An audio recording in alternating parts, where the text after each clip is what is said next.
नमस्कार, लाख टके की बात में आप सभी का बहुत स्वागत है। मैं हूं आपके साथ अमनदीप। नमस्कार, मैं हूं आपके साथ अमित गर्ग शुक्ला। सबसे पहले बात करेंगे अयोध्या में विश्व रिकॉर्ड के साथ मनाए गए भव्य दीपोत्सव की। सीएम योगी ने दो टूक शब्दों में कहा कि अयोध्या की तरह काशी और मथुरा भी चमकेगी। साथ ही बात करेंगे यूपी में बटेंगे तो कटेंगे पर पोस्टर वार जारी है, जिसमें उपचुनाव के लिए बीजेपी और समाजवादी पार्टी में वार पलटवार चल रहा है। इसके साथ ही बात करेंगे ऑपरेशन त्रिदेव के वाई फॉर्मूले की, जिसमें यूपी में होने वाले उपचुनाव में बीजेपी और समाजवादी पार्टी अपनी अपनी रणनीति जमीन पर उतारने में जुटी हुई। इसके अलावा बात करेंगे दिवाली में आतिशबाजी पर धर्म युद्ध की, जिसमें बाबा बागेश्वर और साथी तौकीर रजा आमने सामने आ गए हैं।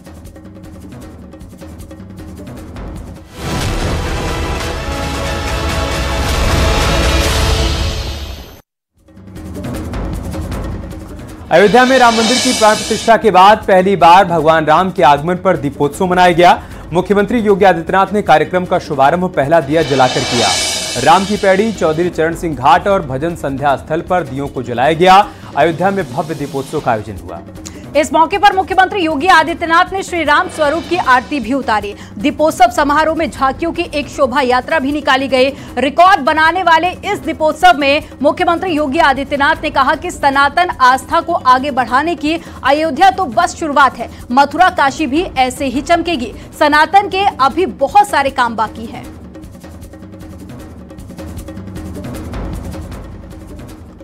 आज के आयोजन की अलग अलग तस्वीरें हम आपके साथ साझा कर रहे हैं। अयोध्या में भव्य और दिव्य दीपोत्सव का आयोजन हुआ। रामनगरी में ड्रोन शो भी देखने को मिला। सरयू तट पर पूजा अर्चना की गई। मां सरयू की महाआरती उतारी गई। मातृशक्ति की आरती यहां पर देखने को मिली। 1100 बटुकों ने एक साथ मां सरयू की आरती की है। सरयू घाट पर दीपोत्सव का भव्य आयोजन हुआ। राम की पैड़ी पर लाखों लाख दिए क्रमबद्ध तरीके से जगमग करते नजर आए। सांस्कृतिक कार्यक्रमों का भी आयोजन हुआ। रामनगरी में रामायण शो देखने को मिला तो 28 लाख दियों से प्रभु राम की नगरी राममय हो गई। ये तो एक शुरुआत है। शुरुआत अयोध्या एक शुरुआत है सनातन धर्म के लिए। विरासत और विकास के प्रधानमंत्री मोदी जी के विजन को जमीनी धरातल पर उतारने के लिए, उस अभियान को वैश्विक मंच तक ले जाने के लिए आज काशी हमारी चमक रही है। भव्य और दिव्य काशी के दर्शन दुनिया कर रही है।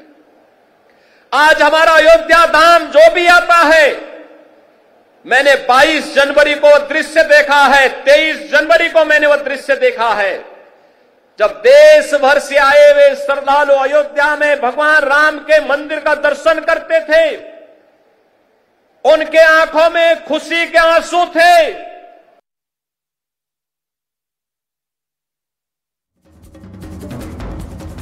मुख्यमंत्री योगी आदित्यनाथ ने साफ कर दिया कि डबल इंजन की सरकार ने जो कहा वो करके दिखाया।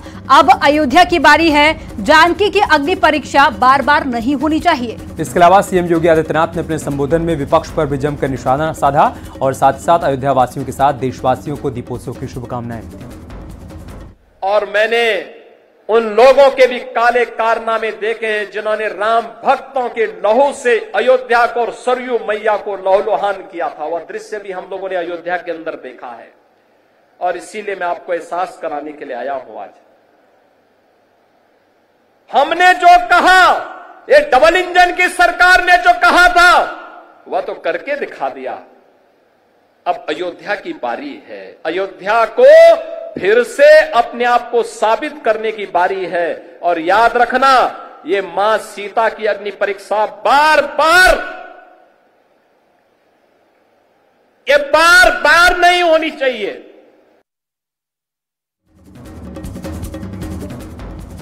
बटेंगे तो कटेंगे वाले बयान पर सियासी संग्राम जारी है। सीएम योगी के हरियाणा चुनाव में दिए बयान के बाद अभी तक होर्डिंग और पोस्टर पर वार पलटवार हो रहा है।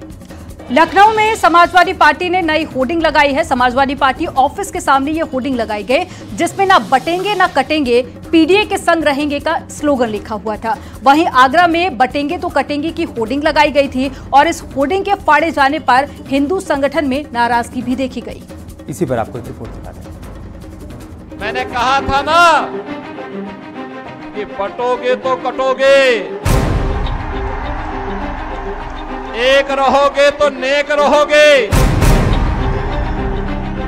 कोई माई का लाल आपका बाल बांका नहीं कर पाएगा।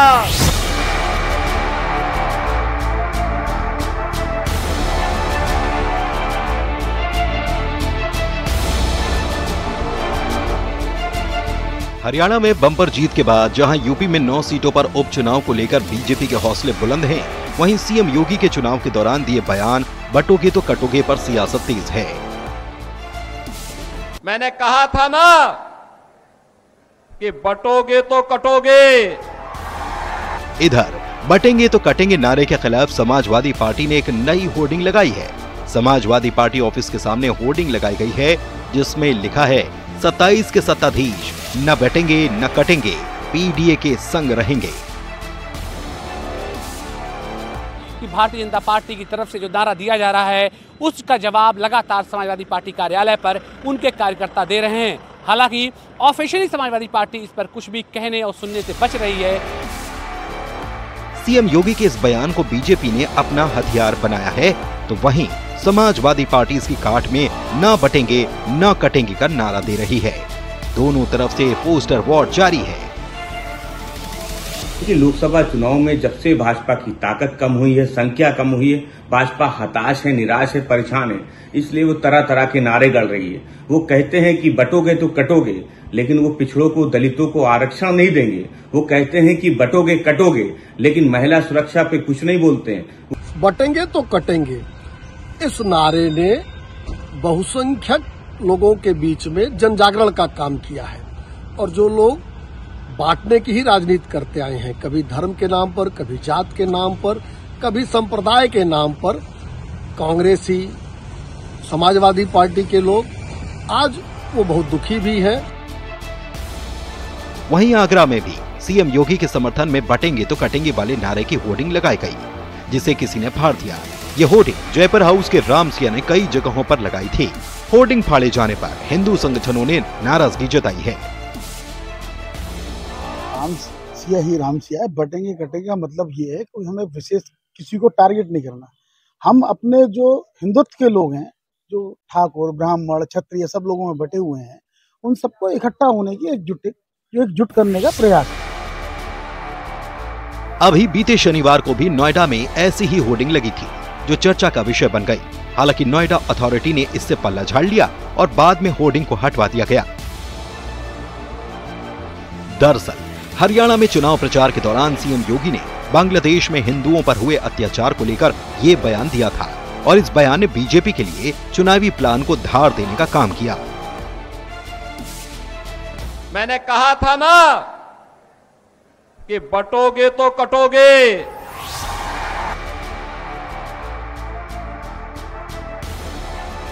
हाल ही में पीएम मोदी ने भी महाराष्ट्र दौरे के दौरान कांग्रेस पर आरोप लगाते हुए कहा कि कांग्रेस का एक ही मिशन है, समाज को बांटना। हमें याद रखना है, अगर हम बटेंगे तो बांटने वाले महफिल सजाएंगे। बीजेपी जहां सीएम योगी के बयान को सकारात्मक तौर पर देश में एकजुटता लाने वाले बयान को लेकर देख रही है, तो विपक्ष इस पर हमलावर है और बीजेपी पर ही बंटवारे वाली राजनीति करने के आरोप लगा रहा है। विपक्षी भारतीय जनता पार्टी के इस व्यूह रचना में फंस गया है। समाजवादी पार्टी अब बटोगे तो कटोगे की काट के रूप में अब बाकायदा पोस्टर वार भारतीय जनता पार्टी और समाजवादी पार्टी के बीच में शुरू हो गया है। कैमरामैन रवि के साथ संकेत मिश्रा, न्यूज़ 18 लखनऊ। उत्तर प्रदेश में उपचुनाव के लिए सियासी पार्टियां अपना एड़ी चोटी का जोर लगा रही हैं और इस उपचुनाव में बीजेपी ऑपरेशन त्रिदेव के साथ में जीत का झंडा लहराने की कोशिश में है। तो वहीं समाजवादी पार्टी पीडीए के साथ ही केवाई यानी कि कुर्मी और यादव का फॉर्मूला प्रयोग के तौर पर आजमा रही है। इसी पर आपको एक रिपोर्ट दिखाते हैं।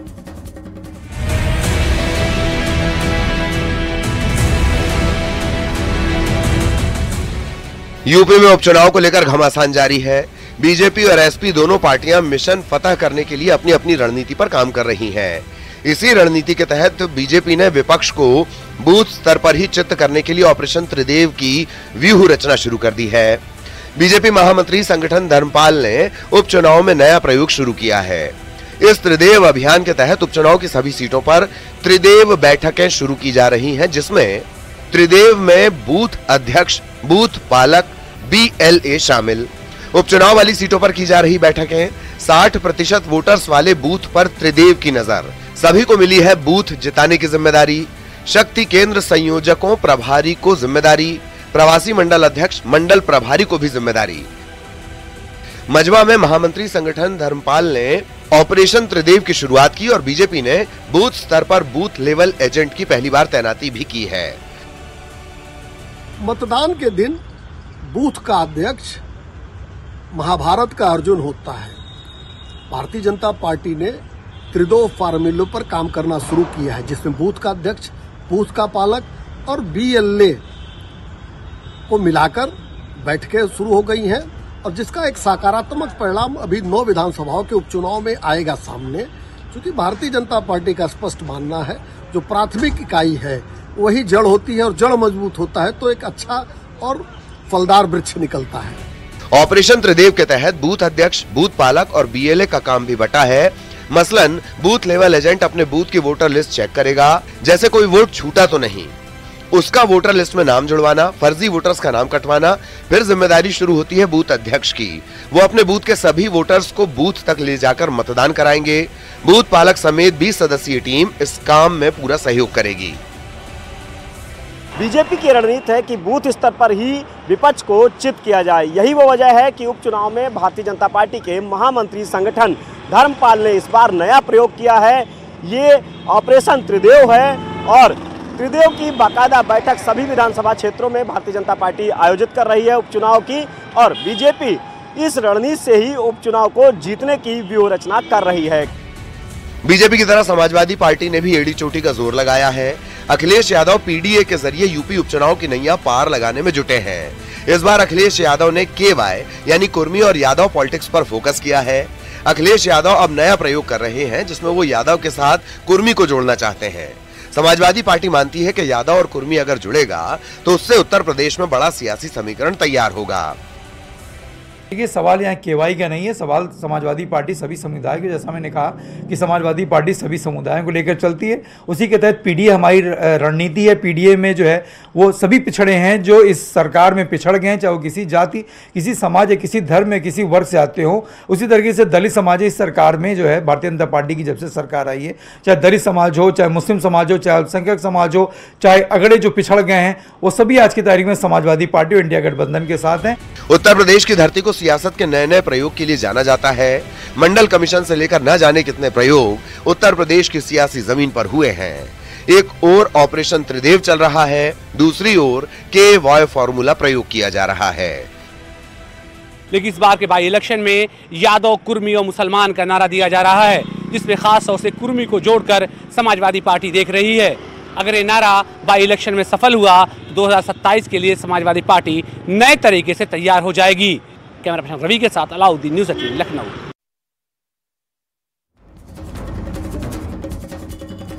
दिवाली में पटाखों पर दंगल छिड़ गया। बागेश्वर धाम के पंडित धीरेन्द्र कृष्ण शास्त्री ने दिवाली के पटाखों पर ऐतराज जताने वाले को चुनौती दे दी और पूछा है कि दिक्कत सिर्फ हिंदू त्योहारों पर ही क्यों होती है, दिवाली के पटाखों पर आपत्ति क्यों है। बाबा ने पटाखों पर ऐतराज जताने वालों को बकरीद की याद भी दिलाई।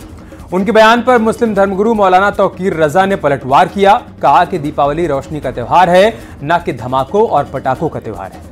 उन्होंने पटाखों की सीमा तक करने की जरूरत बताई है। और क्या है ये पूरा मामला, एक रिपोर्ट के जरिए आपको दिखाते हैं। इस देश में बकरीद भी तो होती है, बकरीद बंद करवा दो, उतने रुपया जो लाखों की बकरे काटे जाते हैं, जीव हिंसा भी बचेगी, उन रुपयों को गरीबों में बांटे। दिवाली के धमाके तो अभी ठीक से शुरू भी नहीं हुए हैं, लेकिन आतिशबाजी पर दंगल जोरदार छिड़ गया है। पटाखों पर धर्म युद्ध छिड़ गया है। एक तरफ है बागेश्वर धाम के पंडित धीरेन्द्र कृष्ण शास्त्री, उन्हें चुनौती दे रहे हैं मुस्लिम धर्मगुरु मौलाना तौकीर रजा। दिवाली के धमाकों पर दोनों धर्मगुरु आपस में भिड़ गए हैं। पटाखों की लड़ाई बकरीद तक आ गई है। पटाखों को लेकर ये दंगल छिड़ा बाबा के एक बयान पर। दिवाली पर पटाखों को गलत बताने वालों को बाबा ने खरी खोटी सुनाई है। न्यू ईयर से लेकर बकरीद तक की याद दिलाई है। पहले सुनिए बाबा का वो बयान जिस पर घमासान छिड़ा है। ये देश का दुर्भाग्य है। जब भी सनातन हिंदू धर्म के त्यौहार आते हैं, कोई ना कोई कानून की रंगा की बात करता है, रोक लगाता है, रोक लगाने की मांग करता है। अब किसी ने हमको, कल ही हमने एक न्यूज़ देखी थी, उसमें कहा है कि जितने दियों में तेल जलाया जाता है, घी जलाया जाता है, इतना अगर गरीबों में बांटते हैं तो भला हो जाएगा। हम उन महाशय महामूर्खानंद को कहना चाहते हैं कि इस देश में बकरीद भी तो होती है, बकरीद बंद करवा दो। उतने रुपया जो लाखों के बकरे काटे जाते हैं, जीव हिंसा भी बचेगी, उन रुपयों को गरीबों में बांट दो। बाबा को ऐतराज है कि जो लोग दिवाली के पटाखों पर आपत्ति जताते हैं, उनका ज्ञान न्यू ईयर के धमाकों पर कहां चला जाता है। जनवरी को इनका ज्ञान फिर गायब हो जाता है। हैप्पी न्यू ईयर के नाम से पूरी दुनिया में पटाखे होते हैं, तब प्रदूषण नहीं होता है। लेकिन दिवाली आती है तो प्रदूषण होता है, होली आती है तो पानी खराब होता है, तो खून खराबा होता है तब नहीं मानते, तब ये स्टेटमेंट नहीं देते, तब ये मांग नहीं करते, तब ये कानून लाने की बात नहीं करते। ये दो पक्षीय नियम लगाने की जो बातें करते हैं, ऐसे लोगों के ऊपर ही हमें सुतली बम रखवाना है। भैया हम तो दिवाली अच्छे से मनाएंगे, सुतली बम खरीद लिया। तो बाबा ने सुतली बम खरीद लिया है। पंडित धीरेन्द्र कृष्ण शास्त्री के इस बयान पर जुबानी जंग शुरू हो गई है। मौलाना तौकीर रजा ने बाबा पर ऐतराज जताया है। कहा है कि दीपावली रोशनी का त्योहार है, न कि धमाकों और पटाखों का त्योहार है। उन्होंने कहा कि पटाखों पर पूर्ण प्रतिबंध नहीं लगे, लेकिन सीमा तय कर दी जाए। आतिशबाजी छोड़ी जानी चाहिए, लेकिन इसकी कुछ लिमिट तय होनी चाहिए। आतिशबाजी पैसे में जिस बुरी तरह से आग लगाई जा रही है, ये देश का भी नुकसान हो रहा है और समाज का भी नुकसान हो रहा है। पटाखों पर धर्मगुरु आपस में भिड़ गए हैं। मौलाना तौकीर रजा ने बाबा के बकरीद वाले बयान पर भी प्रतिक्रिया दी है। बात होली और दिवाली की हो रही है और जवाब आ रहा है कि बकरीद के जानवरों की हिफाजत ज्यादा जरूरी है या इंसानों की हिफाजत ज्यादा जरूरी है। दिवाली के पटाखों की लड़ाई बकरीद तक आ गई। मौलाना पटाखों की सीमा तय करने की जरूरत बता रहे हैं, तो पटाखों पर ऐतराज जताने वालों को बाबा सुतली बम वाली चुनौती दे रहे हैं। पूछ रहे हैं कि हिंदुओं के त्योहारों पर ही आलोचना क्यों। Bureau report, news 18।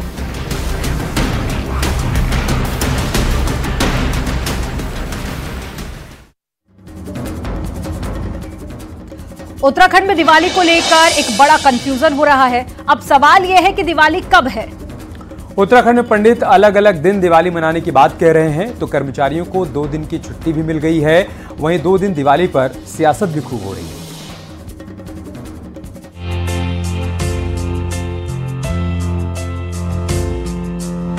पूरे देश में दिवाली को लेकर इस बार बड़ा ही कंफ्यूजन रहा। हालांकि बाद में तय हुआ कि दिवाली 31 अक्टूबर को ही मनाई जाएगी। उत्तराखंड की बात करें तो मैदान और पहाड़ में दिवाली की तारीख अलग अलग है। राजधानी देहरादून और मैदानी जिलों में जहां 31 अक्टूबर को लोग दिवाली मनाने की तैयारी कर रहे हैं, वहीं पहाड़ों में 1 नवंबर को दिवाली मनाई जाएगी। ज्योतिष जानकारों की राय भी उत्तराखंड में अलग अलग है। हालांकि भैया दूज 3 नवंबर और इगास 12 नवंबर को ही मनाया जाएगा। उत्तराखंड में 31 तारीख को ही दीपावली मनाई जाएगी। ये तो भ्रम तो है ही है सब लोगों के पंचांगकर्ताओं के अनुसार, और पंचांगकर्ता भी क्या करें, उनके तो ग्रह नक्षत्र की चाल के अनुसार ही वह गणना करते हैं। लेकिन अमावस्या जो है 31 तारीख को ही संपूर्ण रूप से हमको मिल रही है। 1 तारीख को अमावस्या के रहते यानी लगभग शाम को 6:17 तक लक्ष्मी पूजन दीपमालिका पर्व होना चाहिए। उसी दिन उदयकालिक व्यापनी अमावस्या भी है। यद्यपि जो लोग महानिशा पूजन करते हैं, रात्रि में पूजन करते हैं, वो 31 पर जाएंगे। लेकिन जहाँ तक धर्मशास्त्र में हम जाते हैं, आप 1 नवंबर को ही पर्व मनाएं। 2 दिन दिवाली के कंफ्यूजन का असर दिवाली की सरकारी छुट्टी पर भी दिखा। पहले दिवाली की छुट्टी 1 नवंबर को थी, 29 अक्टूबर को आदेश हुआ कि अब छुट्टी 31 अक्टूबर को होगी। फिर 30 अक्टूबर को आदेश हुआ कि 1 नवंबर को भी छुट्टी होगी। मतलब ये कि अब 31 अक्टूबर और 1 नवंबर दोनों ही दिन दिवाली की छुट्टी होगी। कंफ्यूजन से जहां कर्मचारियों को डबल छुट्टी मिल गई, तो 2 दिन दिवाली पर राजनीति की भी बात हुई। बीजेपी का कहना है कि मंदिर बनने के बाद भगवान राम का आशीर्वाद है कि 2 दिन दिवाली है, तो कांग्रेस ने कहा कि भगवान राम ऐसी कृपा करें कि लोगों की रोज दिवाली हो। जिसको जिस दिन उनकी राशि के हिसाब से योग्य पड़ता है, अपनी राशि को अपने ग्रहों से जोड़ते हुए वो दोनों तिथियों में किसी भी दीपावली मनाए। इस बार की दीपावली तो और भी भव्य है। भगवान श्री राम इतने हजारों वर्षों के बाद अपने भव्य मंदिर में आए हुए हैं, तो भगवान जी ने 2 दिन का अवसर दिया है दीपावली मनाने का, तो ये इससे बड़ा सौभाग्य और क्या प्राप्त होगा। बचपन में एक उल्लास होता है, पटाखे चाहिए, नए कपड़े चाहिए, तो अब वो चीजें हम दूसरों को मुहैया करा सकें, वो उमंग रहती है। तो हमारे ऐसा कोई खास बात नहीं, लोग रोज दिवाली मना सकें। भगवान से प्रार्थना है कि भगवान लोगों को इतना सामर्थ्यवान बनाए कि वो जिंदगी का हर दिन दिवाली की तरह मना सकें। देवभूमि उत्तराखंड में इस बार 2 दिन दिवाली मनाई जाएगी, ये साफ हो चुका है। तो 2 दिन दिवाली का कंफ्यूजन ही रहा कि सरकार को पूरे प्रदेश में 2 दिन दिवाली की छुट्टी देनी पड़ी। देहरादून से न्यूज़ 18 के लिए दीपांकर भट्ट के साथ ब्यूरो रिपोर्ट।